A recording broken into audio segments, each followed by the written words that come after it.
السلام علیکم ورحمۃ اللہ وبرکاتہ۔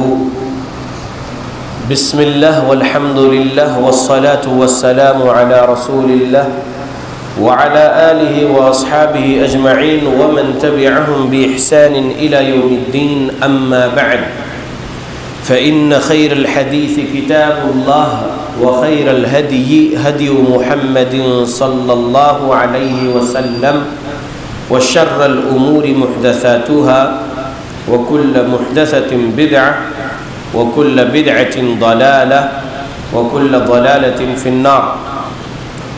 أعوذ بالله السميع العليم من الشيطان الرجيم من همزه ونفخه ونفثه بسم الله الرحمن الرحيم۔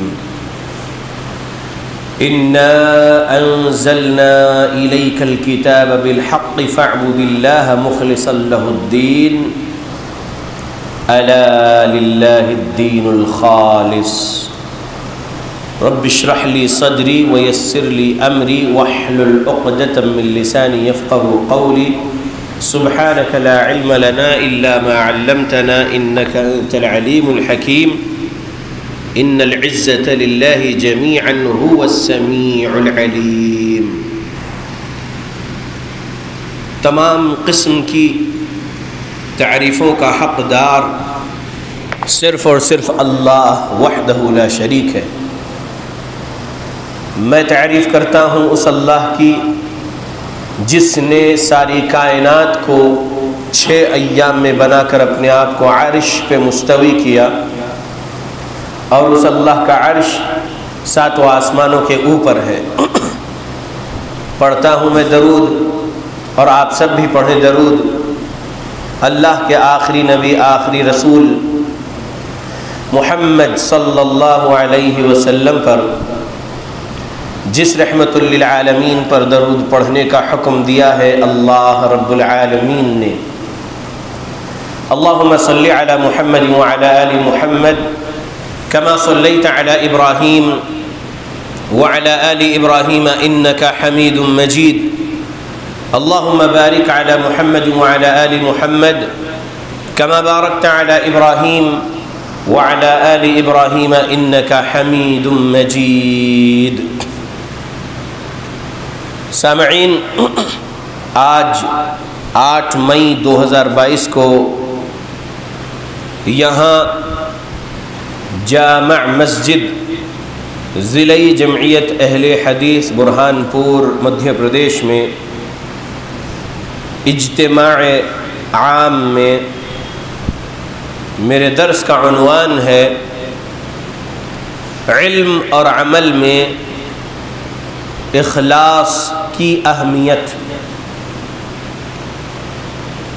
اللہ کے بندو، ابھی درس ہوگا، درس کے بعد سرٹیفکیٹس تقسیم کیے جائیں گے انشاءاللہ، کیش پرائز بھی دیا جائے گا انشاءاللہ۔ سرٹیفکیٹس دورہ علمیہ میں جو پارٹیسپیٹ کیے تھے ان لوگوں کو دی جائے گی۔ دورہ علمیہ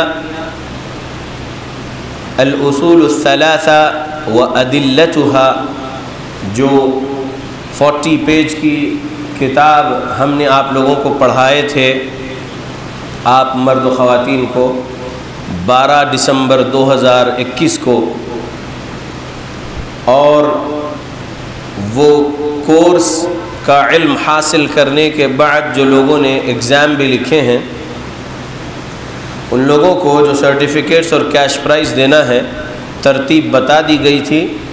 کل بھی ندیم بھائی نے ترتیب بتا دیے ہیں، یعنی گزشتہ کل ان کے اصول ثلاثہ واٹس ایپ گروپ میں۔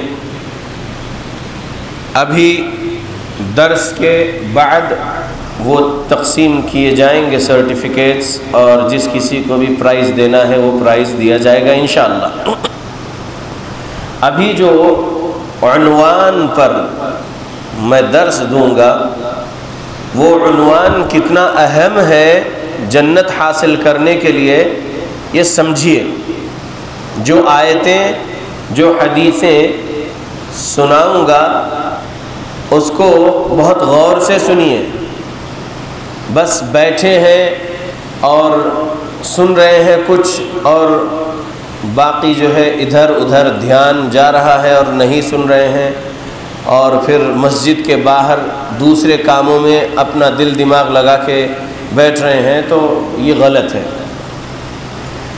مکمل سنیے دلائل اور اس کا صحیح مفہوم، کچھ بھی نہیں چھوڑنا، سب کچھ لے لینا آج کے اس عنوان سے. اور یہ عنوان جو آج آپ لوگ سنیں گے، اس عنوان کے دلائل کو موت تک نہیں بھولنا، اور جو آپ کے گھروں میں ابھی ہے جو آپ کے ساتھ نہیں آئے ہیں ان تک یہ دلائل پہنچا دینا، یہ سبق پہنچا دینا، سکھا دینا، سمجھا دینا جو آپ ابھی سیکھیں گے. میرا طریقہ ہے کہ میں تقریر نہ کروں، درس دوں. میں اپنے اساتذہ اکرام سے یہی سیکھا ہوں. محدث مکہ، مدرس و مفتی حرم فضیلت الشیخ وسیع اللہ عباس حفظہ اللہ سے درس سیکھا ہوں. درس سے کتنے فائدے ملتے ہیں وہ سیکھا ہوں. درس کے آداب سیکھا ہوں، علم اور اہل علم کا ادب سیکھا ہوں، وہی سکھانا چاہتا ہوں.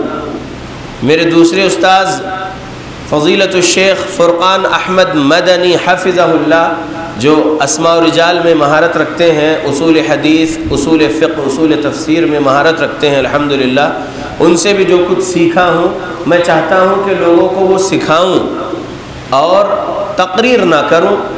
کیونکہ میں یہ دونوں اساتذہ کو اور بھی جو میرے باقی اساتذہ ہے میں تقریر نہیں سنا ہوں. مقررین سے تقریریں جو سنا ہوں وہ الگ بات ہے، لیکن جو اساتذہ سے درس کے ذریعے سے سبق سیکھا ہوں، سبق لیا ہوں، صحیح علم کا صحیح فہم اور پھر اس کا ادب جو سیکھا ہوں وہی میں سکھانا چاہتا ہوں.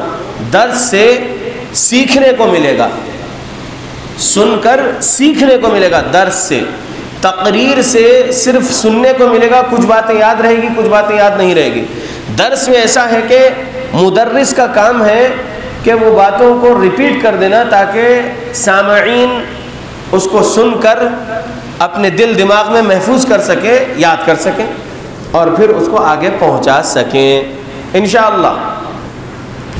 تو اب ہم جو عنوان ہے ہمارا، علم اور عمل میں اخلاص کی اہمیت، اس عنوان کو شروع کر رہے ہیں. اور خطبہ مسنونہ کے بعد میں نے جو آیت کی تلاوت کیا وہ آیت سورہ زمر، سورہ نمبر 39، آیت نمبر 2 مکمل اور آیت نمبر 3 کا کچھ حصہ. کیا فرمایا اللہ نے؟ بہت غور سے سنیے. اعوذ باللہ من الشیطان الرجیم. انا انزلنا الیک الکتاب بالحق فاعبد اللہ مخلصا لہ الدین. یقیناً ہم نے اس کتاب کو آپ کی طرف حق کے ساتھ نازل فرمایا ہے. آپ اللہ کی عبادت کرتے رہیے اور اللہ کے لیے دین کو خالص کرتے رہیے. اللہ کے دین میں مخلص بن کر رہیے. آگے اللہ نے کیا کہا؟ سورہ زمر آیت نمبر 3 کی پہلا حصہ، الا للہ الدین الخالص. خبردار ہو جاؤ، اللہ تعالیٰ ہی کے لیے خالص عبادت کرنا، اللہ تعالیٰ کے دین میں اخلاص والے بن جاؤ. خبردار کہا اللہ نے، الا آگاہ ہو جاؤ، خبردار ہو جاؤ. للہ الدین الخالص، اللہ کے لیے اس کے دین میں مخلص ہو جاؤ، اس کے دین کے لیے اخلاص والے بن جاؤ. یہ اللہ نے کہا۔ مطلب کیا ہے؟ مطلب یہ ہے کہ اللہ کی توحید میں اور اس کے رسول محمد صلی اللہ علیہ وسلم کی رسالت میں، احکام و فرائض میں اللہ رب العالمین کی رضا کے لیے مخلص بن جاؤ۔ اللہ کی وحدانیت کے لیے، اس کی توحید، جو 3 قسم کی توحید اصول ثلاثہ میں سیکھے ہیں، اور پھر رسول اللہ صلی اللہ علیہ وسلم کی رسالت میں بھی مخلص ہو جاؤ۔ اللہ کی وحدانیت میں، اس کی ذات میں شرک نہ کرو، مخلص ہو جاؤ اس کی ذات کے بارے میں، اور اس کے صفات کے بارے میں اخلاص والے بن جاؤ، اور اس کی عبادات کے لیے مخلص بن جاؤ، اخلاص والے بن جاؤ، اور پھر اس کے رسول محمد صلی اللہ علیہ وسلم کی رسالت میں تقلید کے شرک کو نہ داخل کرو، محمد صلی اللہ علیہ وسلم کی رسالت کے لیے بھی مخلص ہو جاؤ۔ یہ سبق ہے۔ اور جو احکامات ہے، جو فرائض ہے، جو ثابت شدہ ہے قرآن اور حدیث سے، جو اللہ کی وحی سے ثابت ہے، وہ سب اللہ کے طرف سے حق ہے، اور وہ وحی کو ماننا اور اختیار کرنا یہی ہم پر واجب ہے، اور ہمارے نجات کے لیے یہی اہم چیزیں ہیں۔ وحی ربانی، قرآن اور صحیح احادیث، ٹھیک ہے۔ اور فاعبد اللہ مخلصا لہ الدین جو کہا اللہ نے، اس میں کیا ہے؟ دین کے معنی ہے اللہ کی عبادت، اللہ کی اطاعت، محمد رسول اللہ صلی اللہ علیہ وسلم کی اطاعت، اللہ رب العالمین کی عبادت طریقہ نبوی پر، یہ ہے مخلص لہ الدین کا معنی۔ اخلاص کا مطلب سمجھنا چاہیے اچھے سے، کہ ہر عمل اللہ کی رضا کے لیے کرنا ہے، ہر عمل اللہ کی رضا حاصل کرنے کے لیے کرنا ہے، اللہ کی خوشنودی حاصل کرنے کے لیے کرنا ہے۔ اللہ رب العالمین نے مجھے پیدا کیا ہے اس کی عبادت کے لیے، اس کے احکامات کو مان کر اور اسی کو نجات کا ذریعہ سمجھ کر اطاعت کرنا، عبادت کرنا اللہ کی طریقہ نبوی پر اخلاص کی نیت کے ساتھ۔ اسی لیے پیدا کیا گیا ہوں، یہ جذبہ ہمیشہ رہنا ہے دل میں۔ اور یہ جو آیت ہے سورہ زمر آیت نمبر 2، یہ آیت دلیل ہے نیت کے واجب ہونے کے لیے۔ ہر عمل کے لیے نیت کرنا واجب ہے، اور نیت ہر عمل کے لیے کرنا واجب ہے، اس بات کی دلیل یہ سورہ زمر آیت نمبر 2۔ اور اخلاص کے لیے بھی دلیل یہ سورہ زمر آیت نمبر 2، یعنی اس نیت میں اخلاص ہونا۔ نیت کر لیے دل سے، لیکن اگر نیت میں اخلاص نہیں ہے تو پھر وہ عمل ہباء منثورا ہونے والا ہے۔ وَقَدِمْنَا إِلَى مَا عَمِلُوا مِنْ عَمَلٍ فَجَعَلْنَاهُ هَبَاءً مَنثُورًا، کہا اللہ نے سورہ فرقان میں۔ جو کچھ بھی عمل بھیجیں گے وہ ہباء منثورا ہو جائے گا، یعنی ریت کے ذرات اڑا دیے گئے تو کیسے ایک دم دھول اڑتے ہوئے کیسے دکھتی کوئی چیز ہے، وہ اس کی کوئی ویلیو ہے نہیں ہے، وہ ہباء منثورا ہو جائے گے وہ اعمال۔ اگر عمل کے لیے نیت نہیں کر رہے، اور اگر نیت کر رہے تو اس میں اخلاص نہیں ہے، تو پھر وہ عمل ہباء منثورا ہونے والا ہے۔ اللہ کے بندو، نیت کرنا واجب ہے، اور اس نیت میں اخلاص ہونا یہ بھی واجب ہے۔ اس بات کی دلیل ہے یہ سورہ زمر آیت نمبر 2۔ اور پھر الا للہ الدین الخالص، سورہ زمر کی آیت نمبر 3 کا پہلا حصہ۔ اس سے کیا سبق ملا؟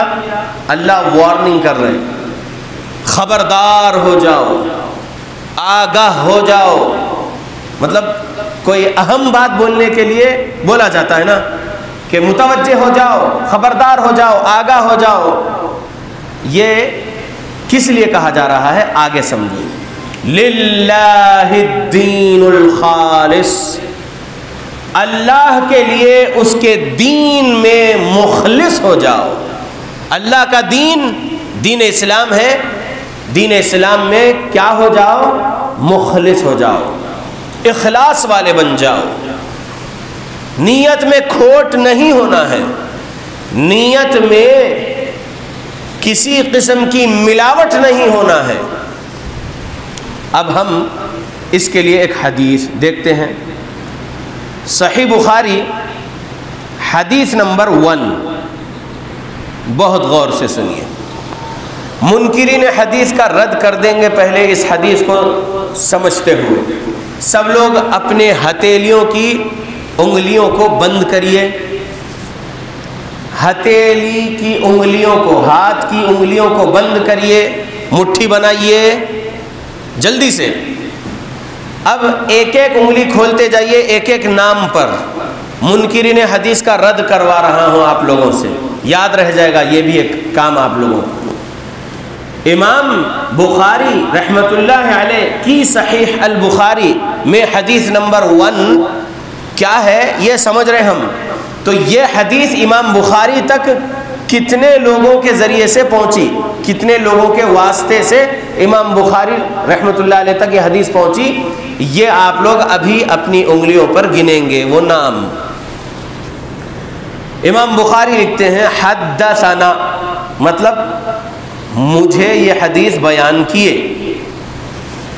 الحمیدی عبداللہ بن الزبیر. کون حدیث بیان کے امام بخاری سے؟ پہلی انگلی کھولیے. حمیدی عبداللہ بن زبیر نے یہ حدیث بیان کی امام بخاری سے. قال، حمیدی نے کہا حدثنا سفیان، مجھے یہ حدیث بیان کیے یا مجھ سے یہ حدیث بیان کیے سفیان نے. دوسری انگلی کھولیے. قال، سفیان نے کہا حدثنا یحیی بن سعید الانصاری.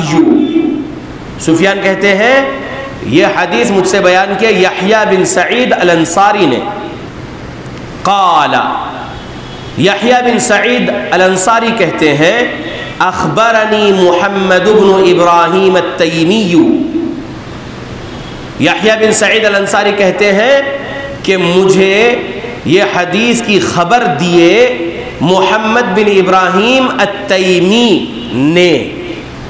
کتنے نام ہو گئے؟ 5. ایک حمیدی، دوسرے سفیان، تیسرے یحییٰ، چوتھے محمد ہوئے، ابھی چوتھے ہوئے. انہ سمع علقمۃ بن وقاص اللیثی. محمد بن ابراہیم التیمی کہتے ہیں کہ میں نے سنا، سمع یعنی سنا. کس سے سنا یہ حدیث؟ علقمہ بن وقاص اللیثی سے سنا. یقول، وہ کہہ رہے تھے، وہ کہہ رہے تھے. کون کہہ رہے تھے؟ علقمہ بن وقاص اللیثی کہہ رہے تھے. کس سے کہہ رہے تھے؟ محمد بن ابراہیم التیمی کے سامنے کہہ رہے تھے، بول رہے تھے. کیا بول رہے تھے؟ یقول سمعت عمر بن الخطاب رضی اللہ عنہ علی المنبر. کون بول رہے ہیں؟ علقمہ بن وقاص بول رہے ہیں کہ میں نے سنا عمر بن خطاب رضی اللہ عنہ کو کہتے ہوئے جب وہ منبر سے یہ بول رہے تھے. قال، کہ عمر نے کہا رضی اللہ عنہ، سمعت رسول اللہ صلی اللہ علیہ وسلم یقول، میں نے سنا رسول اللہ صلی اللہ علیہ وسلم کو فرماتے ہوئے انما الاعمال بالنیات، تمام اعمال کا دار و مدار نیت پر ہے. وَإِنَّمَا لِكُلِّ امْرِئٍ مَّا نَوَىٰ. غور کر رہے الفاظ پر؟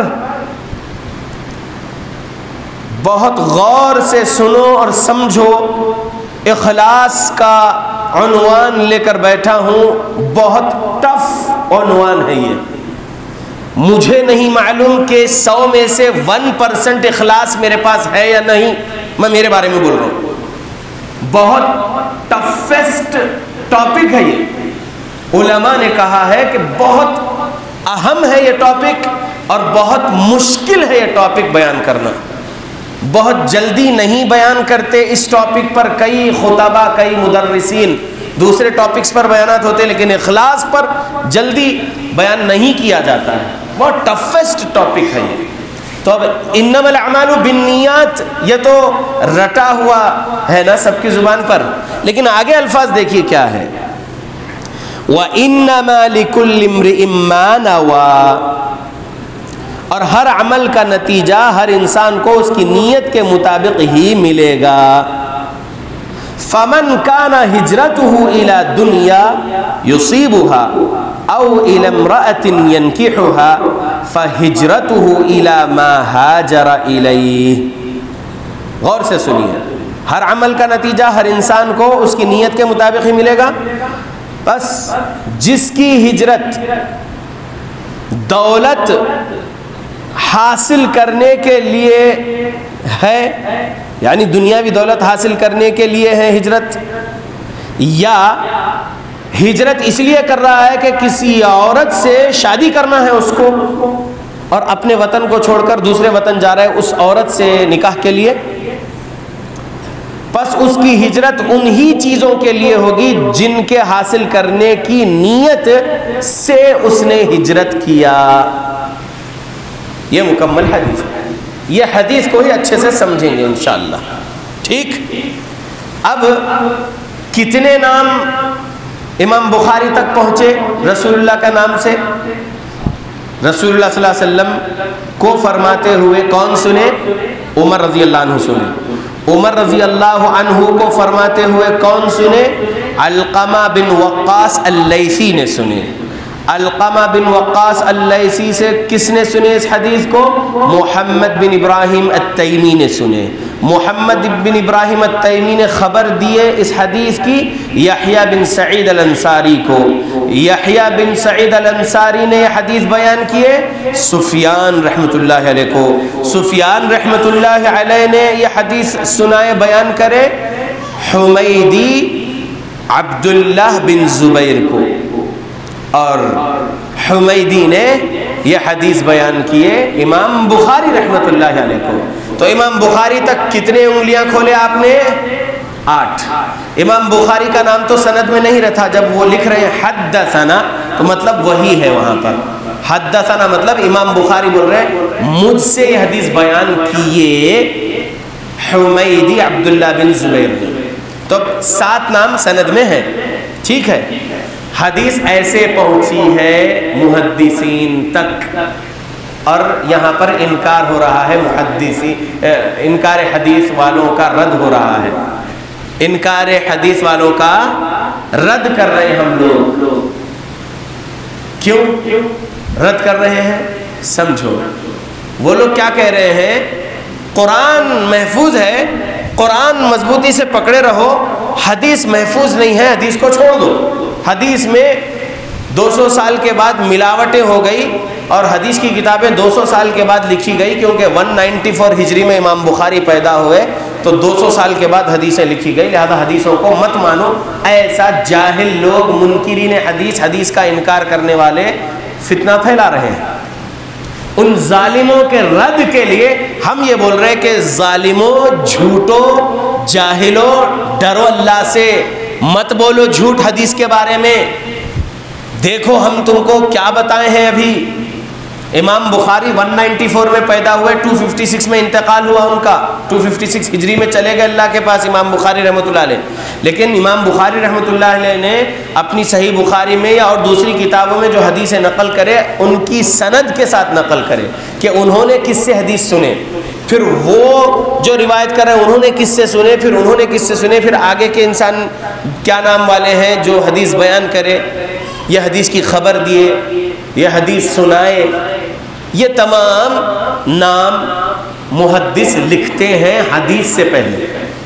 اب ہم حدیث مکمل پڑھیں. حدیث نمبر 1 صحیح بخاری. تو حدیث کا ٹیکسٹ پہلے ہے یا حدیث کی چین آف نریشن پہلے ہے؟ کیا خیال ہے؟ حدیث کی سند پہلے ہے یا حدیث کا ٹیکسٹ پہلے ہے؟ حدیث میں پہلے کیا ہے؟ سند ہے. پہلے کیا ہے؟ سند ہے. جب تک آپ لوگ ایسے ہی سناٹے میں بیٹھے رہیں گے، ریپیٹ کروں گا، آپ کی زبانوں سے سننا چاہوں گا. یا درس ہو رہا ہے، قصہ کہانی نہیں سنا رہا ہوں، سمجھ رہے؟ جواب دو مجھے. سوال کروں گا تو جواب چاہیے مجھے. میں اللہ رب العالمین کا دین اسلام سکھانے بیٹھا ہوں، سنا کے جانے نہیں آیا ہوں، سکھانے آیا ہوں. سمجھو بات کو. حدیث میں سند پہلے ہوتی ہے، بعد میں متن ہوتا ہے. میں ویسے ہی آپ کے سامنے حدیث سنایا ہوں. پھر سنو. حدثنا الحمیدی عبد اللہ بن زبیر قال حدثنا سفیان قال حدثنا يحيى بن سعيد الأنصاري قال أخبرني محمد بن إبراهيم التيمي أنه سمع علقمة بن وقاص الليثي يقول سمعت عمر بن الخطاب رضي الله عنه على المنبر قال سمعت رسول الله صلى الله عليه وسلم يقول إنما الأعمال بالنيات وإنما لكل امرئ ما نوى فمن كانت هجرته إلى دنيا يصيبها أو إلى امرأة ينكحها فهجرته إلى ما هاجر إليه. یہ مکمل حدیث ہے. تو پہلے سند ہوتی ہے، بعد میں حدیث کا ٹیکسٹ، حدیث کا متن ہوتا ہے. حدیث کا سبق بعد میں ہوتا ہے. پہلے وہ حدیث کو کس نے کس سے سنے ہیں وہ سند ہوتی ہے محدث تک. سمجھ میں آ گیا؟ اور صحیح بخاری میں 7563 حدیثیں ہیں. 7563 حدیثیں ہیں صحیح بخاری میں. اور صحیح بخاری میں جتنی مرفوع، متصل، مستند روایتیں ہیں تمام صحیح ہے، ایک بھی ضعیف نہیں ہے. صحیح مسلم میں بھی 7563 حدیثیں ہیں. اور صحیح مسلم میں بھی جتنی مرفوع، متصل، مستند روایتیں ہیں تمام صحیح ہیں، ایک بھی ضعیف نہیں ہے. یہ بات موت تک نہ بھولو اور منکرین حدیث کا رد کرو. اب ہم اپنے عنوان پر واپس آتے ہیں. یہ حدیث پر کیا ہے عنوان؟ علم اور عمل میں اخلاص کی اہمیت.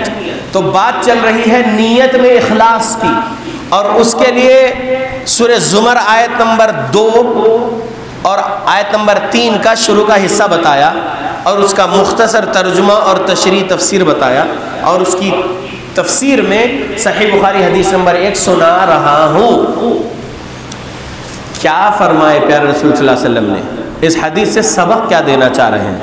سبق یہ دینا چاہ رہے ہیں کہ ہر عمل کا دار و مدار نیت پر ہے، اور نیت کے مطابق ہی اجر ملنے والا ہے اس عمل کا. عمل کر رہے ہو، نیت نہیں ہے، عمل آپ کا ہباء منصورہ ہونے والا ہے.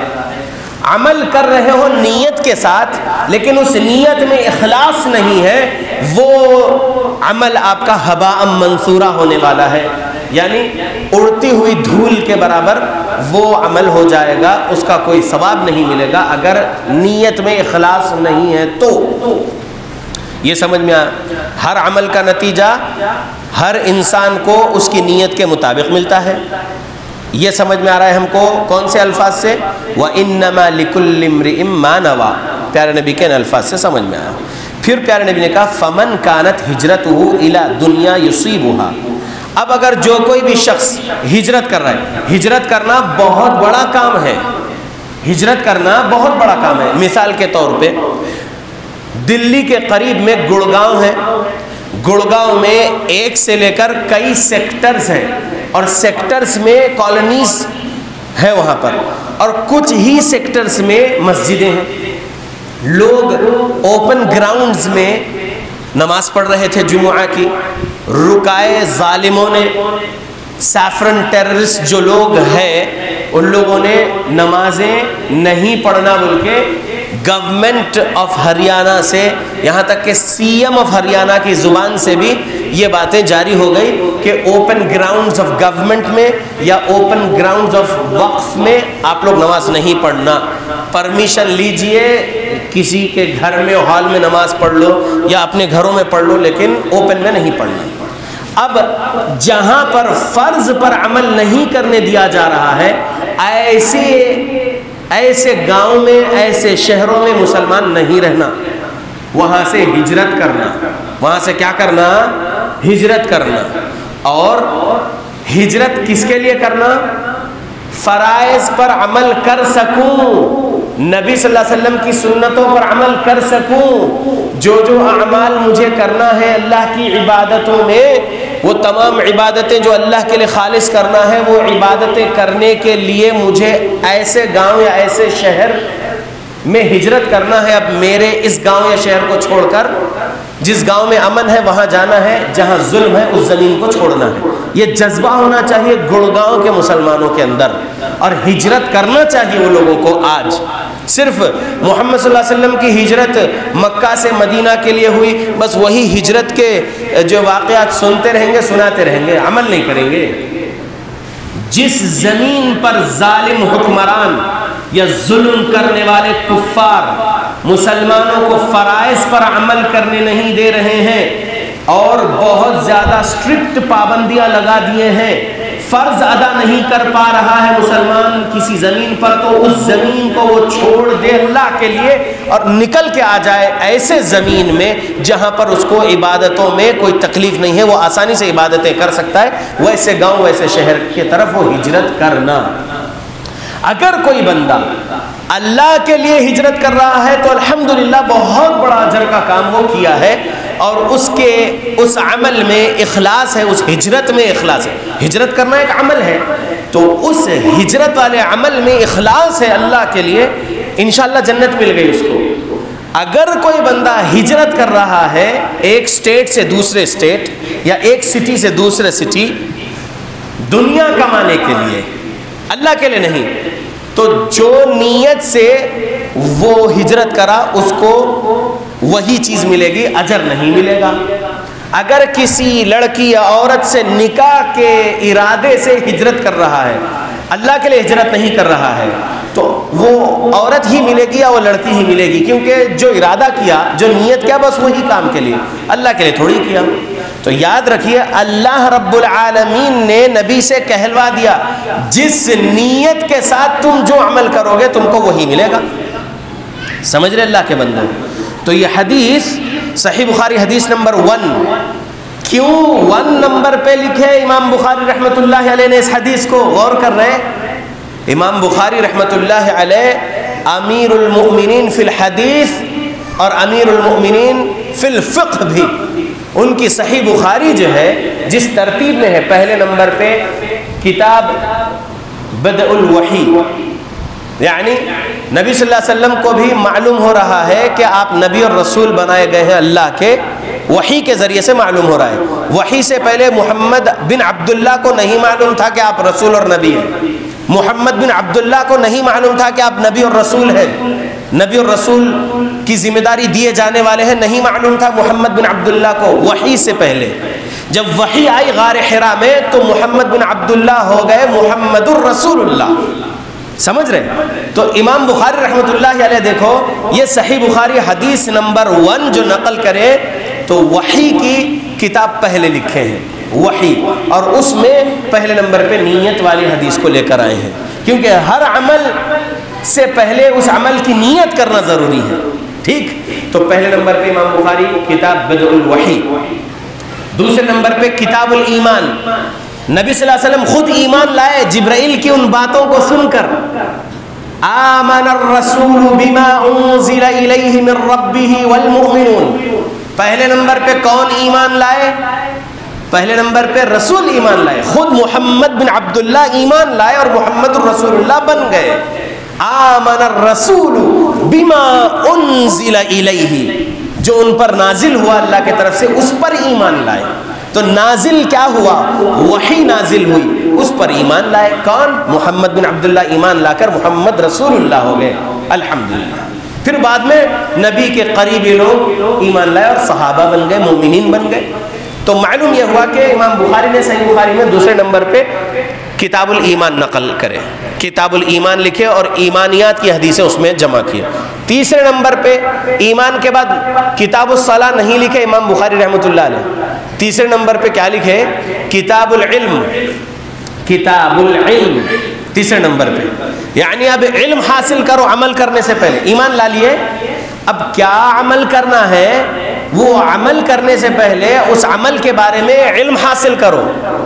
بغیر علم کے عمل کریں گے تو گمراہ ہے نا کئی فرقے آج۔ کیسے کرنا ہے عبادت اللہ کی وہ بھی نہیں معلوم طریقے۔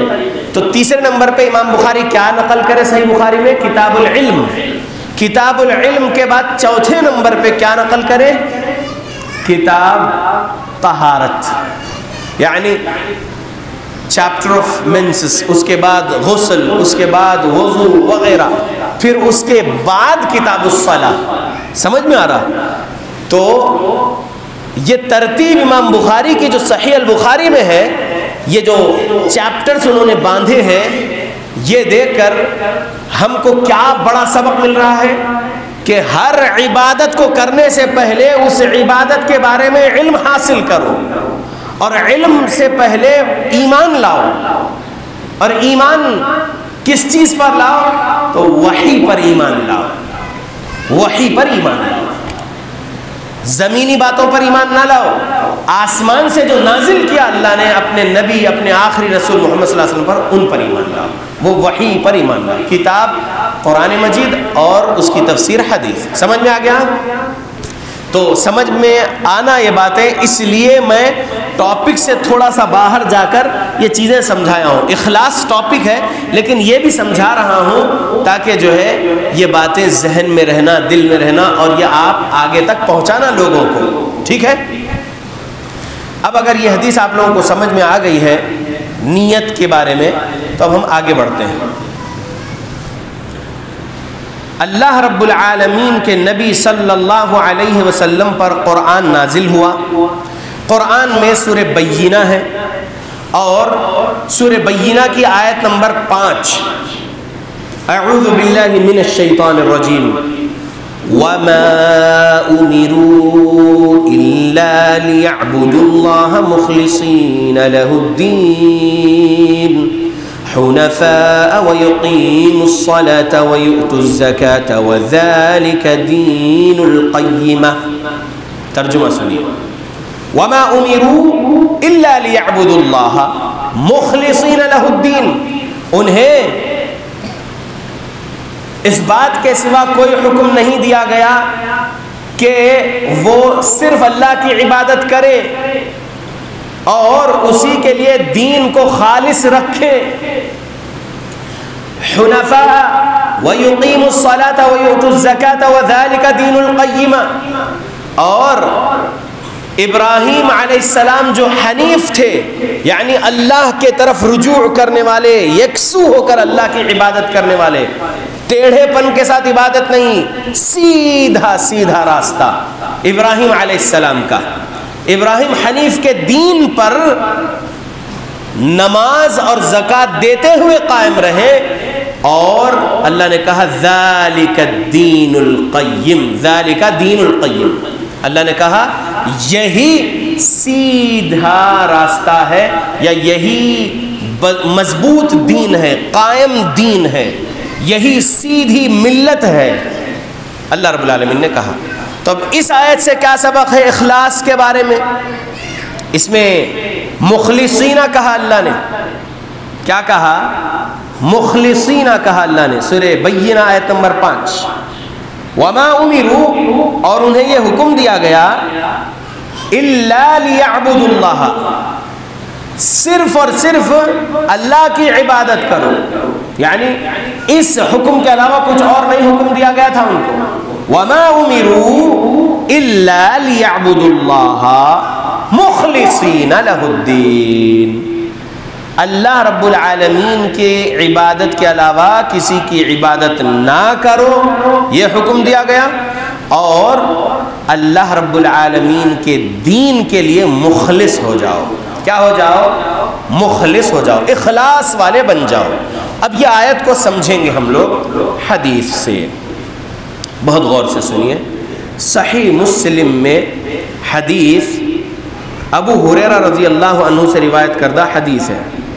ابو ہریرہ رضی اللہ عنہ کہتے ہیں محمد صلی اللہ علیہ وسلم نے فرمایا ہے، ان اللہ، بے شک اللہ، لا ينظر، نہیں دیکھتا، الی صورکم، تمہارے چہروں کی طرف، واموالکم، اور تمہارے مال کی طرف، ولکن ينظر الی قلوبکم واعمالکم، بلکہ اللہ دیکھتا ہے تمہارے دلوں کے طرف اور تمہارے اعمال کے طرف۔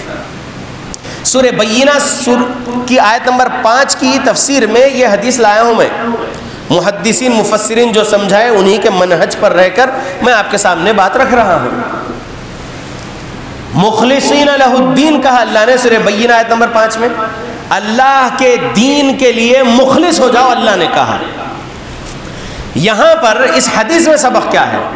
ان اللہ لا ينظر الی صورکم واموالکم، بے شک اللہ نہیں دیکھتا تمہارے چہروں کو اور تمہارے مالوں کو، ولکن ينظر، بلکہ اللہ دیکھتا ہے، الی قلوبکم واعمالکم، تمہارے دلوں کے طرف دیکھتا ہے اللہ، تمہارے اعمال کے طرف دیکھتا ہے اللہ۔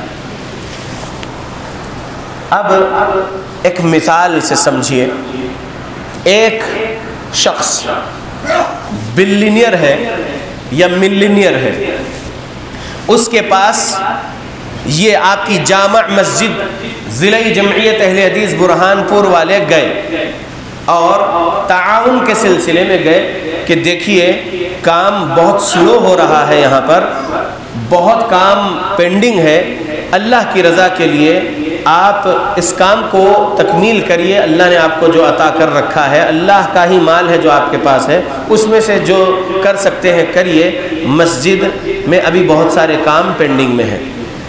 اور وہ بندہ بہت ہی بخیلی کے ساتھ 1 لاکھ روپیہ دے دیا، سمجھیے 1 لاکھ روپے دے دیا۔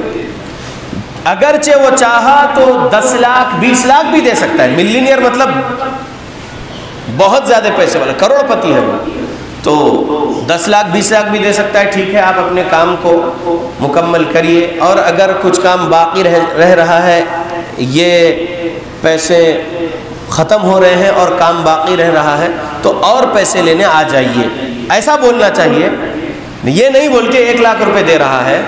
تو اس کی نیت دیکھتے ہیں ہم، اور اس کے اپوزٹ میں ایک ایسا شخص ہے جو منتھلی سیلری کما رہا ہے 20,000 یا اور کچھ زیادہ، اور وہ بندہ کچھ سیونگ کر کے رکھا تھا اور اس کی سیونگ بھی 5 لاکھ روپیز ہے، اور وہ مسجد کے بارے میں سنا اور فوراً اٹھایا اور دے دیا 3 لاکھ روپیز اللہ کی رضا کے لیے، 3 لاکھ دے دیا۔ تنخواہ کم ہے، جو کچھ بھی سیونگ اس کی تھی اس میں سے اٹھایا اور 3 لاکھ دے دیا۔ اب 2 لاکھ ہی اس کے پاس بچے ہیں، اس کے زندگی کے کئی کام اس کو اور باقی ہے، خود کے کام، سگی بہنوں کے کام، سگے بھائیوں کے کام، یا اولاد کا کام بہت سارا باقی ہے، لیکن وہ 3 لاکھ دے دیا۔ تو اب دونوں میں اخلاص والے کون ہیں، یہاں پر کمپیئر کرے تو سمجھ میں آتا ہے کہ کروڑوں رکھ کر بندہ 1 لاکھ دے رہا ہے، جبکہ 20 لاکھ 30 لاکھ دے سکتا ہے، یا میں پوری ذمہ داری لے رہا ہوں بول سکتا ہے، اس مسجد کی پوری ذمہ داری میں لے رہا ہوں بول سکتا ہے، وہ نہیں بول کے 1 لاکھ دے رہا ہے۔ اور یہ جس کے پاس ہے ہی 5 لاکھ سیونگ، یہ بندہ دے دیا 3 لاکھ روپیز۔ تو اخلاص میں کون زیادہ ہے؟ یہ جو جاب کرتے ہوئے مہینہ 20 یا 25,000 ہی سیلری کما کے اس میں سے سیونگ کر رہا ہے، اور وہ سیونگ کا پیسہ اپنے گھر والوں کے لیے رکھا تھا لیکن اس میں سے دے دیا اللہ کے راستے میں۔ تو اخلاص والا کون زیادہ ہے یہاں پر؟ یہ کروڑ پتی جو 1 لاکھ دیا، یا جو 5 لاکھ ہی ہے لیکن اس میں 3 لاکھ دے دیا اللہ کے گھر کے لیے؟ کون زیادہ اخلاص والا ہے؟ زبان ہے آپ لوگوں کے منہ میں، میں بہت دور سے آیا ہوا ہوں، اور اللہ جزائے خیر دے ندیم بھائی کو اور ان کے سگے بھائی کو اور اس مسجد کے انتظامیہ کو، کہ کیسے ایمرجنسی میں ٹکٹ بک کر کے مجھے بلائے ہیں. میں 27 جون 2022 تک بزی ہوں بھائی, یہ ڈیٹس میں, یہ گاؤں میں, یہ شہروں میں ہوں. میں جون اینڈ کے بعد جولائی فرسٹ ویک میں آ سکتا ہوں بولا. انہوں نے کہا شیخ بہت لیٹ ہو رہا ہے, دسمبر میں جو ہے کورس ہوا تھا اصول ثلاثہ, ایگزام بھی ہو گیا لوگوں کا, سرٹیفکیٹس بانٹنا ہے, آپ ہی پڑھائے تھے تو آپ ہی بانٹیے وہ سرٹیفکیٹس. اور جو مدرسہ اب اس مسجد کا مدرسہ جو شروع ہونے جا رہا ہے, جو مسجد کی انتظامیہ کمیٹی ہی اس مدرسے کے دیکھ بھال کرے گی, اور اس مدرسے سے مسجد کو ہی جو ہے انکم آئے گی, پرسنل کسی کے گھر انکم نہیں جانے والی ہے اس مدرسے سے. جو مسجد کا مدرسہ ہے تو مسجد کو ہی اس مدرسے کی انکم جو کچھ بھی رہے گی مسجد کو ہی لگے گی. وہ مدرسے کا آغاز ہونے جا رہا ہے, آپ آ جائیے, ایک دن کے لیے آئیے, ایمرجنسی میں ٹکٹ کر کے مجھے بلائے. تو میں آیا ہوں آپ لوگوں کے لیے, اور آپ لوگ اگر جواب نہیں دے رہے ہیں تو اچھی بات نہیں ہے. میں مقرر نہیں ہوں, میں مدرس بننا چاہتا ہوں, اللہ مجھے مدرس بنائے, آمین. میں درس دینے بیٹھا ہوں, ساتھ میں رہنا ہے عوام, مدرس کے ساتھ رہنا ہے عوام. میں اگر پوچھ رہا ہوں تو جواب دیجئے. تو کون زیادہ اخلاص والا دکھ رہا ہے یہاں پر؟ 3 لاکھ جس نے دیا یا 1 لاکھ جس نے دیا؟ 3 لاکھ دیا. کروڑوں رکھ کر 1 لاکھ دیا, اور یہاں 5 لاکھ ہی رکھ کر 3 لاکھ دے دیا. تو اخلاص اس کے پاس زیادہ دکھ رہا ہے, اور ظاہر پر ہی فتویٰ لگتا ہے, حکم ظاہر پر ہی لگتا ہے, باطن پر نہیں. اب کس کے دل کے اندر اخلاص کتنا ہے وہ تو اللہ جانتے ہیں. وہ تو کون جانتے ہیں؟ اللہ جانتے ہیں. لیکن ہم اللہ کے غلاموں کو ظاہر کیا دکھ رہا ہے کہ یہ کم پیسوں والا زیادہ دے دیا اللہ کے راستے میں, اور کروڑ پتی انسان بہت کم دیا, تو ہم کو اخلاص والا یہ بندہ دکھ رہا ہے جو کم پیسوں والا ہے نا. یہاں پر یہ حدیث سمجھاتے ہوئے یہ مثال جو میں نے دیا, یہ صحیح مسلم حدیث نمبر 6543 ہے. صحیح مسلم 6543. عن ابی ہریرہ رضی اللہ عنہ قال قال رسول اللہ صلی اللہ علیہ وسلم ان اللہ لا ينظر الى صورکم واموالکم ولكن ينظر الى قلوبکم واعمالکم. ابو ہریرہ رضی اللہ عنہ نے روایت کیے ہیں, کہا کہ نبی صلی اللہ علیہ وسلم نے فرمایا ہے کہ بے شک اللہ تعالی نہیں دیکھتا تمہارے چہروں کو اور تمہارے مالوں کو. تمہارے مال کو نہیں دیکھتا اللہ, بلکہ تمہارے دل اور تمہارے اعمال کو دیکھتا ہے اللہ. تو اللہ کے بندو, ہم کو اللہ کے لیے اخلاص والے بننا ہے یا نہیں بننا ہے؟ اللہ کے لیے اخلاص والے بننا ہے. یہ حدیث سے بھی معلوم ہو رہا, کیونکہ اللہ ہمارے دل کو دیکھتا ہے, اللہ ہمارے دل کو دیکھتا ہے. تو ہم اخلاص والے بنے رہیں گے موت تک تو کامیاب ہو جائیں گے انشاءاللہ, اور اگر اخلاص نہیں رہے گا تو شاید جہنم ملے گی. اللہ ہم سب کو جہنم سے بچائے, آمین. اللہ کے بندو, یہاں پر یہ حدیث آپ سن لیے ہیں, اب ایک قول سنیے ایک امام کا. امام سفیان الثوری رحمۃ اللہ علیہ کا قول ہے, کہتے ہیں کہ جو شخص علم خلوص نیت کے ساتھ حاصل کیا وہ افضل عمل کیا ہے. خلوص نیت کے ساتھ علم حاصل کیا تو وہ افضل عمل کیا. اور جس نے ایسے ہی علم حاصل کر لیا کہ لوگ مجھے عالم صاحب کہیں, مفتی صاحب کہیں, عالم صاحب, فاضل صاحب, علامہ صاحب کہیں, لوگوں میں میرا چرچا ہو, میری تعریفیں ہوں, میری واہواہی ہو, اس کے لیے بندہ علم حاصل کرتا ہے تو پھر اس نے فضیلت حاصل نہیں کیا جو فضیلت اللہ سے اس کو ملنا تھا.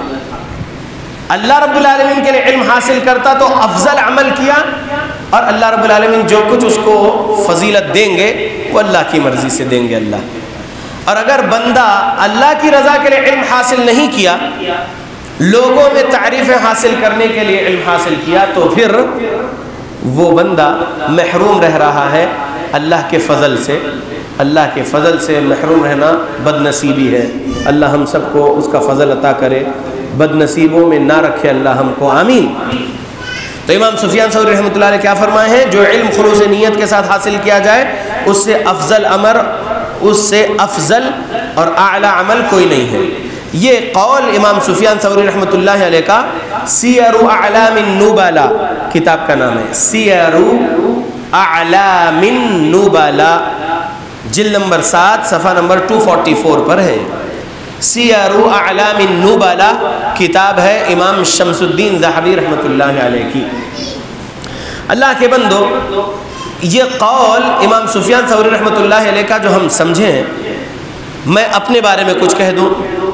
اگر میں لوگوں میں تعریفیں حاصل کرنے کے لیے قرآن و حدیث کا علم سیکھوں گا اور لوگوں میں تعریفیں حاصل کرنے کے لیے درس دوں گا، خطبہ دوں گا، تقریر کروں گا، جو کچھ بھی دعوت و تبلیغ کروں گا، تو اللہ رب العالمین کا فضل اور کرم مجھے نہیں ملے گا اور مجھے جنت بھی نہیں ملے گی۔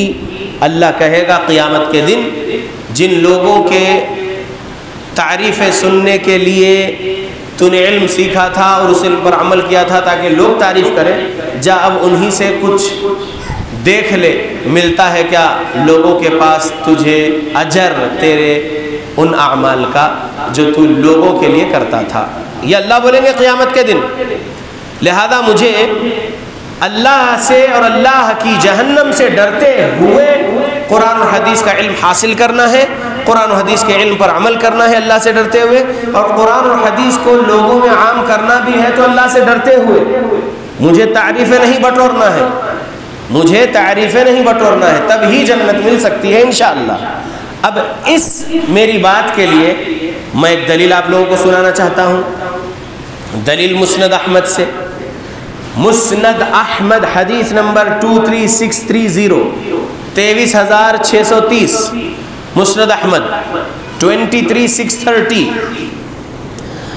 عن محمود بن لبید رضی اللہ عنہ، محمود بن لبید رضی اللہ عنہ روایت کرتے ہیں، ان رسول اللہ صلی اللہ علیہ وسلم قال، کہ رسول اللہ صلی اللہ علیہ وسلم نے فرمایا، ان اخوف ما اخاف علیکم الشرک الاصغر، پیارے نبی نے کہا بے شک میں جو خوف کرتا ہوں تمہارے بارے میں خوف، وہ ہے شرک اصغر کا۔ شرک اصغر کے بارے میں مجھے خوف ہے تم لوگوں کے لیے۔ تمہارے بارے میں میں کیا خوف کرتا ہوں کہ تمہارے اندر شرک اصغر نہ آ جائے۔ قالوا، صحابہ نے پوچھے، وما الشرک الاصغر یا رسول اللہ، شرک اصغر کیا ہے اللہ کے رسول؟ قال الریا، آپ صلی اللہ علیہ وسلم نے فرمایا ریاکاری شرک اصغر ہے، ریاکاری شرک اصغر ہے۔ جس کے سینے میں ریاکاری ہے وہ سینہ اخلاص سے خالی ہے، اور جس سینے میں اخلاص ہے وہ سینے میں ریا انشاءاللہ نہیں آئے گی، اگر وہ بندہ اپنے آپ کو مخلص بنائے رکھے گا اللہ سے ڈرتے ہوئے تو۔ آگے پیارے نبی نے فرمایا، یقول اللہ عز وجل لہم یوم القیامہ، اللہ عز وجل ان لوگوں سے قیامت کے دن فرمائے گا، اذا جزی الناس باعمالہم اذهبوا الى الذین کنتم تراؤون فی الدنیا فانظروا هل تجدون عندهم جزاء۔ اللہ کیا کہے گا؟ جاؤ جا کے دیکھو ان لوگوں کے پاس کچھ اجر کچھ جزا ملتی ہے کیا تم کو، جن کو دکھانے کے لیے تم نے اعمال کیے تھے۔ ابھی میں نے اپنے بارے میں ایک بات بولا اور اس کے لیے یہ دلیل پیش کر دیا کہ اگر میں اس حدیث کو پڑھ کر اس کے سبق کو سمجھ کر بھی ریاکاری اپنے اندر رکھوں گا اور لوگوں سے تعریفیں حاصل کرنے کے لیے قرآن حدیث یاد کروں گا اور اس کی تفسیر تشریح یاد کر کے لوگوں کو بیان کرنے کے لیے، لوگوں سے تعریفیں حاصل کرنے کے لیے علم حاصل کروں گا، تو اللہ رب العالمین کیا فرمانے والا ہے قیامت کے دن؟ جاؤ ذرا جا کے دیکھو ان لوگوں کے پاس تم کو کچھ بدلہ ملتا ہے کیا تمہارے عمل کا، جن کو دکھانے کے لیے تم وہ عمل کرتے تھے دنیا میں، ذرا جاؤ جا کے دیکھو، ان سے لے لو، جاؤ جن کے لیے عمل کرے ان سے لو بدلہ اپنے عمل کا، یہ بولنے والے اللہ قیامت کے دن۔ تو مجھے اس حدیث سے سبق لے لینا ہے اور اللہ کا ڈر اپنے سینے میں پیدا کرنا ہے۔ میں میرے لیے بول رہا ہوں، میں آپ سب کے لیے بول رہا ہوں، ہم سب کو اللہ سے ڈرتے ہوئے ریاکاری سے بچنا ہے۔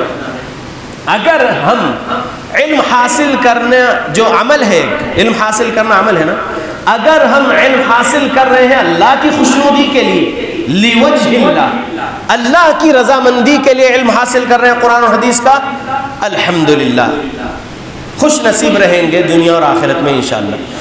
لوگوں سے تعریفیں حاصل کرنے کے لیے یا دنیا کا فائدہ حاصل کرنے کے لیے ہم کتاب و سنت کا علم لیں گے تو پھر دنیا اگر مل بھی جائے گی تو آخرت میں اللہ کیا بولنے والے ہیں؟ نبی نے فرما دیا، کیا فرمایا پیارے نبی نے؟ یقول اللہ عز وجل لهم یوم القیامت اذا جزی الناس باعمالهم اذهبوا الى الذین کنتم تراؤون فی الدنیا فانظروا هل تجدون عندهم جزاء، یہ بولنے والا ہے اللہ۔ لہذا ہم کو قیامت کا ڈر بھی ہمارے اندر رکھنا ہے۔ اللہ رب العالمین القہار صفت میں ہوں گے قیامت کے دن۔ قیامت کے دن اللہ کون سی صفت میں ہوں گے؟ القہار۔ جب کائنات کو فنا کر رہے ہوں گے اللہ، تو اللہ کائنات کو فنا کرنے کے وقت الجبار، القہار، الجلال صفت میں ہوں گے اللہ۔ اللہ نے سورہ مومن میں کہا نا، اللہ نے کہا اس دن اللہ کہنے والا ہے قیامت کے دن، لمن الملک اليوم، آج کے دن کس کی بادشاہت ہے؟ کہیں سے کوئی آواز نہیں آئے گی، نہ کوئی فرشتہ جواب دے گا، نہ کوئی انسان جواب دے گا، نہ کوئی جن جواب دے گا، تو پھر اللہ ہی جواب میں کہے گا للہ الواحد القہار، اللہ رب العالمین ہی جواب دے گا کہ کس کے لیے ہے آج کی بادشاہت؟ اکیلے القہار کی بادشاہت ہے، اللہ خود کہے گا۔ تو اللہ رب العالمین کی اس صفت سے ہم کو ڈرنا ہے، نہیں ڈرنا ہے کہ قیامت کے دن اللہ جب غضبناک کیفیت میں ہوں گے اور اللہ کا غیظ و غضب یہود و نصارہ پر اور پچھلی قوموں پر ہم پڑھے ہیں قرآن میں، عاد پر، ثمود پر، فرعون اور اس کے لشکر پر کیسا غضب آیا، تو قیامت کے دن اللہ القہار، الجلال، الجبار کی صفات میں ہوں گے اور اللہ رب العالمین اگر نہیں بخشے تو جہنم ملے گی۔ اور اللہ رب العالمین کی اس حدیث پر ہم مضبوط ایمان رکھتے ہیں۔ 3194 صحیح بخاری، حدیث کے آخری الفاظ یہ ہے، اللہ نے اپنی کتاب میں لکھا تھا ان رحمتی غلبت غضبی، بے شک میری رحمت میرے غصے پر غالب ہے۔ یا اللہ ہم آپ کے غلام ہیں، یا اللہ ہم گنہگار ہیں، یا اللہ آپ کی رحمت ہم پر نچھاور کریے، یا اللہ اس دنیا میں اللہ آپ کی رحمت ہم پر نچھاور کریے ہماری موت کے وقت، یا اللہ آپ کی رحمت ہم پر نچھاور کریے ہماری قبر میں، یا اللہ آپ کی رحمت ہم پر نچھاور کریے قیامت کے دن، حساب کتاب کے وقت بھی، پل صراط کے وقت بھی، یا اللہ آپ کی رحمت سے ہم کو آپ کی جنت الفردوس عطا کر دو، یا اللہ۔ یا اللہ ہمارے اعمال بہت تھوڑے ہیں، ہمارے عملوں سے ہم جنت نہیں پا سکیں گے، یا اللہ۔ یا اللہ آپ کی رحمت سے ہی ہم کو جنت ملنے والی ہے، یا اللہ آپ کی رحمت نچھاور کرو اور جنت الفردوس ہم سب کو دے دو، یا اللہ، آمین۔ اللہ کے بندو، اللہ کے بندو، رب کی رحمت رب کے غصے پر غالب ہے۔ رب نے کہا اگر رب قیامت کے دن الجلال، الجبار، القہار صفات میں ہوگا تو وہ رب الرحیم ہوگا، الرحمن بھی ہوگا، العفو بھی ہوگا، الغفار، الغفور بھی ہوگا، بخشے گا اللہ، رحم بھی کرے گا اللہ۔ اللہ سے امید مضبوط لگانا ہے، لیکن دل کے اندر اخلاص رکھنا ہے اس اللہ کے بارے میں پہلے نمبر پہ، اور پھر محمد رسول اللہ صلی اللہ علیہ وسلم کے بارے میں دوسرے نمبر پہ اخلاص رکھنا ہے ہمارے دل میں، اور پھر صحابہ اور اہل بیت رضی اللہ عنہم کے بارے میں ہمارے سینے میں اخلاص رکھنا ہے۔ ہم دھوکہ نہیں دینا اللہ کو، دے ہی نہیں سکتے دھوکہ۔ منافقین کیا سمجھتے تھے؟ آئیے سورہ نساء آیت نمبر 143 سمجھ لیتے ہیں۔ ان المنافقین یخادعون اللہ وهو خادعهم وَإِذَا قَامُوا إِلَى الصَّلَاةِ قَامُوا كُسَالَىٰ يُرَاءُونَ النَّاسَ وَلَا يَذْكُرُونَ اللَّهَ إِلَّا قَلِيلًا۔ سورہ 4 آیت 143۔ کیا سبق ہے اس میں؟ اخلاص کے خلاف ہے نا نفاق۔ نفاق جو ہے اخلاص کے اپوزٹ ہے۔ غور کرنے والی بات یہاں پر کیا ہے اس آیت میں؟ ان المنافقین، بے شک منافقین، یخادعون اللہ، سمجھتے ہیں کہ وہ دھوکہ دیتے ہیں اللہ کو، وَهُوَ خَادِعُهُمْ، حقیقت میں وہ اپنے آپ کو دھوکہ دے رہے ہیں، اللہ کو دھوکہ نہیں دے سکتے۔ وَهُوَ خَادِعُهُمْ مطلب حقیقت میں وہ اپنے آپ کو دھوکہ دے رہے ہیں۔ وَإِذَا قَامُوا إِلَى الصَّلَاةِ قَامُوا كُسَالَىٰ، اور جب کبھی وہ لوگ نماز کے لیے کھڑے ہوتے ہیں سستی کاہلی سے کھڑے ہوتے ہیں۔ اور یراؤن الناس، لوگوں کو دکھانے کے لیے نماز پڑھتے ہیں تاکہ ہم نمازی کہلائے جائیں۔ تو اخلاص کا اپوزٹ ہوا نہیں ہوا؟ اخلاص اگر سینے میں ہو تو وہ رب کی رضا کے لیے پڑھے گا، جو کچھ نماز میں پڑھے گا سمجھتے ہوئے پڑھے گا، رب کی رضا کے لیے نماز قائم کرے گا، لوگوں کے لیے نہیں۔ منافقین لوگوں کو دکھانے نماز پڑھتے تھے، اخلاص نہیں ہے نا سینے میں، اس لیے جو ہے منافق ہے وہ۔ منافق کے سینے میں اخلاص نہیں ہوتا، یہ بات ذہن میں رکھو، اپوزٹ ہے، ضد ہے، اخلاص کی ضد نفاق ہے۔ آگے سنیے، اللہ نے کہا کہ یراؤن الناس ولا یذکرون اللہ الا قلیلا، اور وہ لوگ جو نماز میں پڑھتے بھی ہیں یعنی اللہ کو یاد بھی کرتے ہیں، ولا یذکرون اللہ الا قلیلا، اگر وہ اللہ کو یاد بھی کر رہے ہیں نماز میں تو قلیلا، بہت تھوڑا ہی یاد کرتے ہیں، بہت تھوڑا۔ یہاں پر ایک عالم صاحب، بڑے عالم صاحب، عمر میں بڑے ہیں لیکن کبار علماء میں ان کا شمار نہیں ہوتا، سفید داڑھی ہو گئی ہے ان کی، کبار علماء میں شمار انہی کا ہوتا ہے جو الراسخون فی العلم ہے، جو الراسخون فی العلم ہے، اور انما یخشی اللہ من عبادہ العلماء کے مطابق ہے، وہ کبار علماء ہیں۔ اور صغار علماء کی میں بات کر رہا ہوں، ان کے کچھ بیانات میں یہ مثال دی گئی ہے اپنے انڈیا کے جماعت اہل حدیث کے صغار علماء کی میں بات بول رہا ہوں۔ انڈیا میں صرف اور صرف انگلیوں پر گن سکتے ہیں اتنے ہی کبار علماء ہیں، اور صغار علماء تو بہت ہے جماعت اہل حدیث میں الحمدللہ۔ تو ایک عالم صاحب نے ایک مثال دی ہے کہ قرات کر رہے ہیں ایک امام صاحب مسجد میں، مغرب میں، عشاء میں اور فجر میں، ٹھیک؟ اب مغرب کی تیسری رکعت اور عشاء کی تیسری اور چوتھی دیکھنا، وہ اگر لوگوں کو سنانا چاہتے ہیں اپنی آواز اور اپنی قرات، اور سورۃ الفاتحہ کتنی دیر پڑھ رہے وہ دیکھنا ہے۔ سورۃ الفاتحہ لوگوں کو سنانے کے لیے بہت اچھی لہن میں پڑھے، دیر تک پڑھے، تیسری رکعت میں اور چوتھی رکعت میں فوراً رکوع میں چلے گئے تو وہ تھوڑا ہی پڑھے۔ اخلاص کی وہاں پر کمی کی بات ہے۔ وہ الا للہ الدین الخالص کو اگر سمجھیں گے تو پہلی اور دوسری رکعت میں سورہ فاتحہ جتنا وقت لگا پڑھنے اچھی قرات سے، خاموشی میں جب تیسری اور چوتھی رکعت میں پڑھنا ہے تو اتنی ہی دیر میں وہ خاموشی میں بھی پڑھیں گے اور اس انداز میں ہی پڑھیں گے اگر وہ الا للہ الدین الخالص کو سمجھے ہیں تو۔ یہ سمجھا ہے ایک عالم صاحب، نام نہیں لینا چاہتا ہوں عالم صاحب کا، لیکن مثال بہت اچھی دی ہے اس لیے میں بھی سمجھا رہا ہوں آپ لوگوں کو۔ یاد رکھو اللہ کے بندو، ہم لوگ زین القرآن باصواتکم حدیث دیکھے ہیں، حدیث سمجھے ہیں، غالباً یہ حدیث جو ہے 7544 ہے صحیح بخاری میں، اور یہ حدیث 7544 کے اوپر معلق روایت ہے، یعنی تعلیقاً نقل کی امام بخاری رحمۃ اللہ علیہ اس حدیث کو۔ زین القرآن باصواتکم، مزین کرو قرآن کو تم اپنی آوازوں سے، یہ نبی صلی اللہ علیہ وسلم کی حدیث ہے، حسن لذاتہ درجے کی ہے، لیکن امام بخاری نے اس حدیث کو تعلیقاً نقل کیا صحیح بخاری میں، ٹھیک؟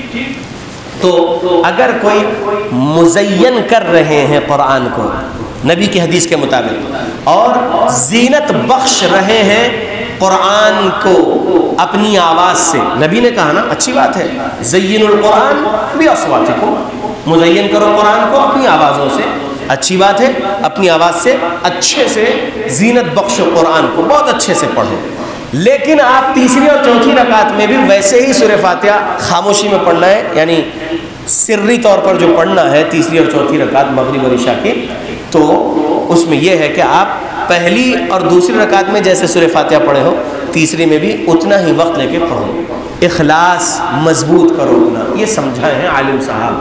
تو مجھ جیسے چھوٹے سے اسٹوڈنٹ آف قرآن الحدیث کو یہ سبق لینا ہے اور عمل کرنا ہے، اور ہم سب کو اس حدیث پر اور اس سبق پر عمل کرنا چاہیے۔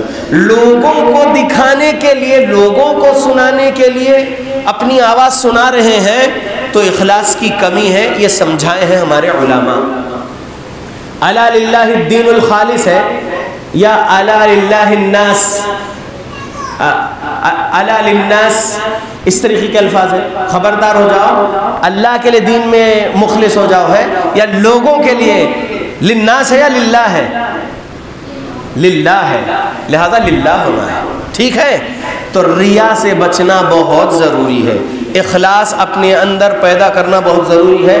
میں میرے بارے میں پھر یہ ریپیٹ کر رہا ہوں، میرے پاس 1% بھی اخلاص ہے یا نہیں ہے میں نہیں جانتا، اللہ مجھے اخلاص عطا کرے، اللہ ہم سب کو اخلاص عطا کرے، آمین۔ تو 23630 سے یہ جو حدیث ہے مسند احمد کی، اس سے سبق مل گیا کہ شرک اصغر ہے ریاکاری، اس سے بچنا بہت ضروری ہے، لوگوں کے لیے عمل نہیں کرنا ہے، اللہ کے لیے عمل کرنا ہے ہم کو۔ 1343 صحیح مسلم سمجھتے ہیں، 1343 صحیح مسلم میں کیا ہے؟ عن ابی الزبیر قال كان ابن الزبير يقول في دبر كل صلاة حين يسلم لا إله إلا الله وحده لا شريك له له الملك وله الحمد وهو على كل شيء قدير لا حول ولا قوة إلا بالله لا إله إلا الله ولا نعبد إلا إياه له النعمة وله الفضل وله الثناء الحسن لا إله إلا الله مخلصين له الدين ولو كره الكافرون وقال كان رسول الله صلى الله عليه وسلم يهلل بهن دبر كل صلاة۔ 1343 صحیح مسلم ترجمہ، ابو زبیر روایت کیے ہیں کہ عبداللہ بن زبیر رضی اللہ عنہما سلام پھیرنے کے بعد، فرض نماز کے سلام پھیرنے کے بعد یہ کلمات کہتے تھے۔ کیا کلمات؟ لا الہ الا اللہ وحدہ لا شریک لہ لہ الملک ولہ الحمد وہو علی کل شیء قدیر لا حول ولا قوة الا باللہ لا الہ الا اللہ ولا نعبد الا ایاہ لہ النعمة ولہ الفضل ولہ الثناء الحسن لا الہ الا اللہ مخلصین لہ الدین ولو کرہ الکافرون۔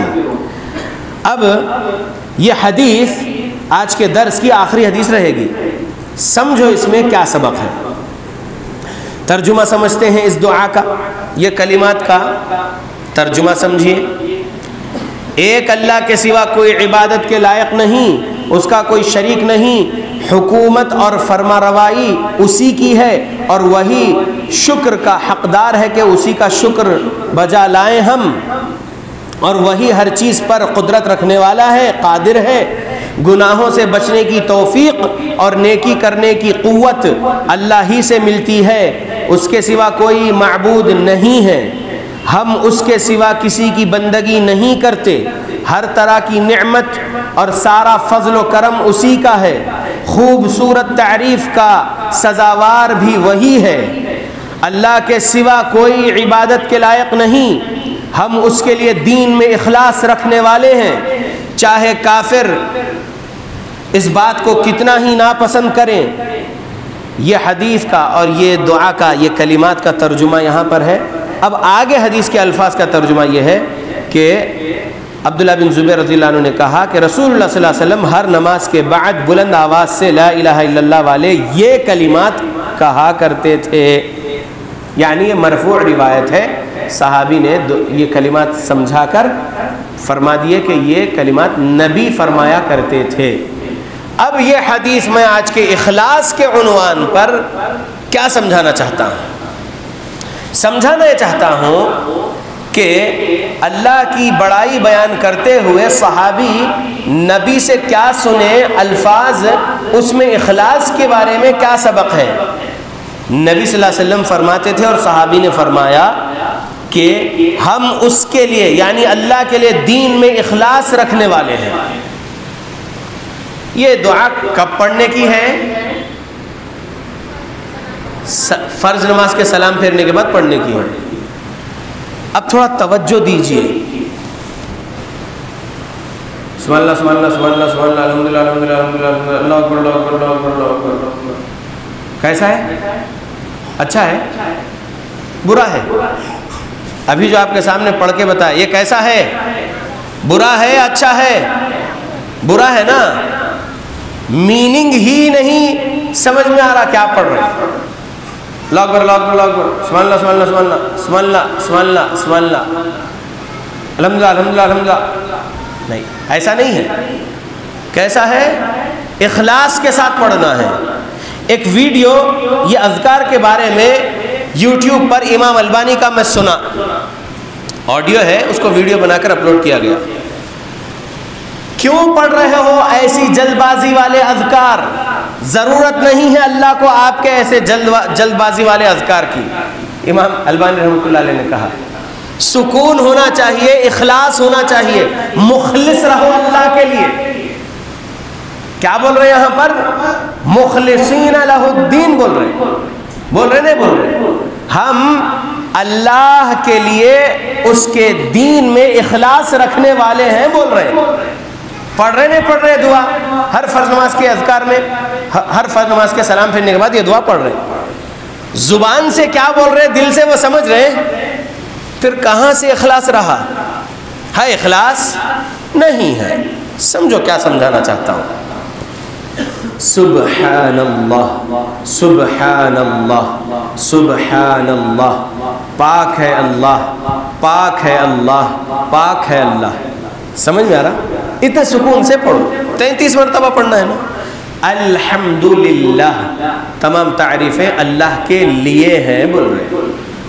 اچھے سے پڑھو، الفاظ کی ادائیگی صحیح ہو اور دل میں ترجمہ بھی چلتے رہے۔ اللہ اکبر، اللہ سب سے بڑا ہے۔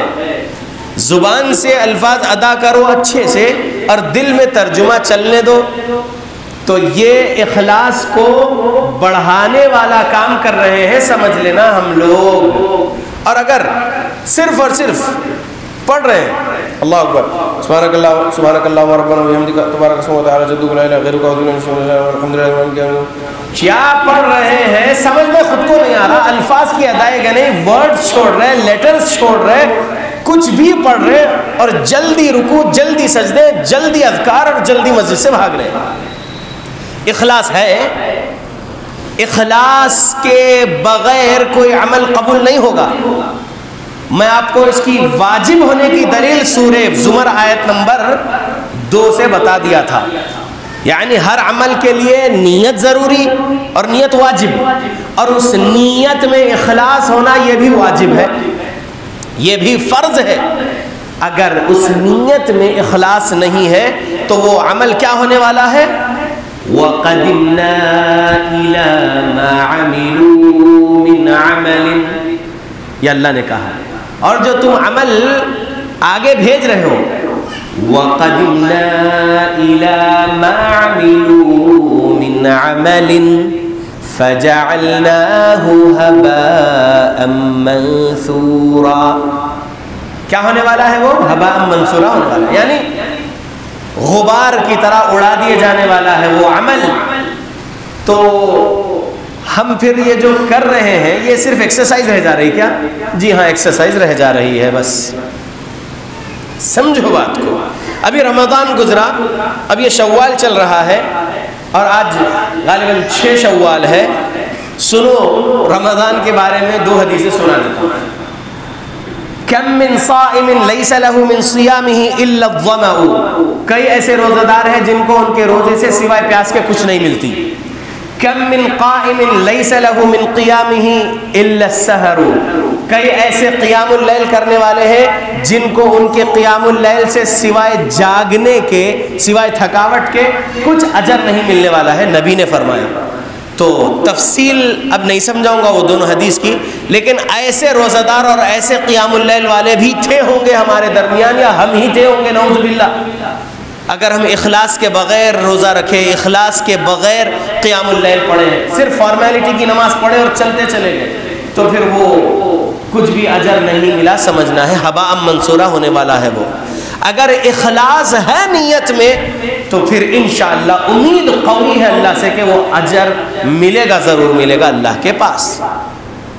تو آج کا جو عنوان ہے علم اور عمل میں اخلاص کی اہمیت ہے، اہمیت۔ اگر اخلاص نہیں ہے تو ہباء منصورہ ہے وہ عمل، وہ علم حاصل کر رہے تو وہ عمل ہو رہا، تو وہ عمل بھی ہباء منصورہ۔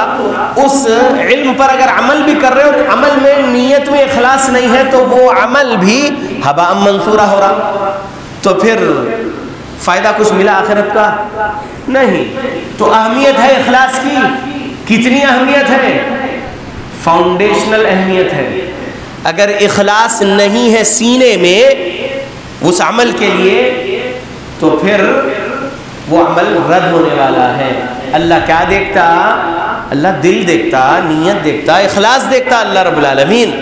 اور اخلاص دل میں ہوتا ہے، نیت دل میں ہوتی ہے، زبان سے نیت نہیں، نیت دل سے، دل کے ارادے کو نیت کہتے ہیں۔ تو امید کرتا ہوں کہ آج کے جو دلائل آپ لوگ سنے ہیں اپنے سینے میں اخلاص پیدا کرنے کی کوشش کریں گے۔ ایک بات تھی علم حاصل کرنے کے لیے اخلاص، دوسری بات تھی نماز قائم کرنے کے لیے اخلاص، تیسری بات تھی نماز کے بعد کے اذکار پڑھنے کے لیے اخلاص، اور ایک بات کون سی تھی؟ اللہ کے مسجد کے لیے کچھ دے رہے ہو یا اللہ کے راستے میں کچھ خرچ کر رہے ہو تو اس میں بھی اخلاص ہونا ہے، ریا اور نمود نہیں ہونا ہے۔ ہجرت کر رہے ہو اس میں اخلاص ہونا ہے اللہ کی رضا حاصل کرنے کے لیے، یعنی ہر ایک ایک چھوٹے چھوٹے عمل کے لیے اخلاص ضروری ہے۔ اس درس کو مکمل کر لیتا ہوں ایک قول کے ساتھ، قول بہت غور سے سنیے۔ امام عبداللہ بن مبارک رحمۃ اللہ علیہ فرماتے ہیں کتنے ہی اعمال بہت چھوٹے ہوتے ہیں لیکن اخلاص نیت ان کو بڑا کر دیتا ہے، اور کتنے ہی اعمال بڑے ہوتے ہیں لیکن نیت میں اخلاص کا نہیں رہنے سے وہ اعمال حقیر ہو جاتے ہیں۔ یہ قول امام عبداللہ بن مبارک رحمۃ اللہ علیہ کا سیر اعلام النبلاء جلد نمبر 8 صفحہ نمبر 400 ہے۔ لہذا اللہ کے بندو ہمارے سلف صالحین کے فہم کو لینا ہے اور یہ سمجھنا ہے کہ چھوٹا چھوٹا عمل بھی کریں گے، بڑا بڑا عمل بھی کریں گے، اس عمل کے لیے نیت میں اخلاص ضرور رکھیں گے، اور اللہ رب العالمین کے طرف یکسو ہو کر، اللہ رب العالمین کے طرف ہمارا دل جو منیب ہو کر، قلب منیب کے ساتھ ہم کریں گے۔ اور یہ بات سن لو، ابھی مغرب پڑھنے کے بعد جب میں اذکار پڑھتے بیٹھا تھا کچھ بھائیوں کے طرف میری نظر پڑی جو سنت پڑھ رہے تھے، کسی کی نظر رائٹ میں جا رہی تھی، کسی کی نظر لیفٹ میں جا رہی تھی، کسی کی نظر اوپر جا رہی تھی۔ اخلاص نیت میں اگر رہے گا تو خوف کے ساتھ اور احسان کی کیفیت کے ساتھ اللہ کے سامنے ٹھہریں گے کہ گنہگار جسم کو، گنہگار روح کو لے کر بخشش کی طلب سے ٹھہرا ہوں میرے رب کی بندگی میں، میرے رب کی عبادت کے لیے۔ یہ کیفیت ضروری ہے۔ اصول ثلاثہ میں احسان جو تیسری چیز پڑھے تھے اس کو موت تک نہیں بھولنا ہے، نظروں کو ادھر ادھر نہیں ہٹانا ہے، دل کے اندر لازم اخلاص ہونا ہے اذکار کے وقت اور ہر عمل کے وقت، تب وہ عمل قبول ہوگا اللہ کے پاس اور انشاءاللہ جنت مل سکے گی۔ اللہ سے دعا کرتا ہوں اللہ ہم مسلمانوں کو قرآن اور حدیث پڑھنے کی توفیق دے، قرآن و حدیث کو سلف صالحین کے مطابق سمجھ کر عمل کرنے کی توفیق دے ہماری موت تک، آمین۔ اللہ رب العالمین ہم سب کو شرک اکبر سے بچنے کی توفیق دے، شرک اصغر ریاکاری سے بچنے کی توفیق دے۔ اللہ ہم مسلمانوں کو منافقت سے بچنے کی توفیق دے، ہر چھوٹے بڑے گناہوں سے بچتے ہوئے زندگی گزارنے والے بنے رہیں، تقوی اور اخلاص اخلاص والے بنے رہیں، تقوی اور اخلاص اللہ سے ہر روز مانگنے والے بنے رہیں۔ اللہ رب العالمین آپ کو آپ کی الوہاب صفت کا وسیلہ اور واسطہ یا اللہ آپ ہم کو تقوی اور اخلاص عطا کر دیجئے تمام اعمال صالحہ کرنے کے لیے، اور یا اللہ موت کے وقت آپ ہم سے راضی رہیں، ہم آپ سے راضی رہیں، اور موت کے وقت سے ہی جنت کی خوشخبری ہم کو سنائیے یا اللہ، عذاب قبر سے بچائیے یا اللہ، قیامت کی ہولناکیوں سے بچائیے یا اللہ، جنت الفردوس آسانی سے دیجیے یا اللہ، ہماری دعاؤں کو آپ کی المجیب صفت کے وسیلے سے قبول کر لیجیے یا اللہ، آمین۔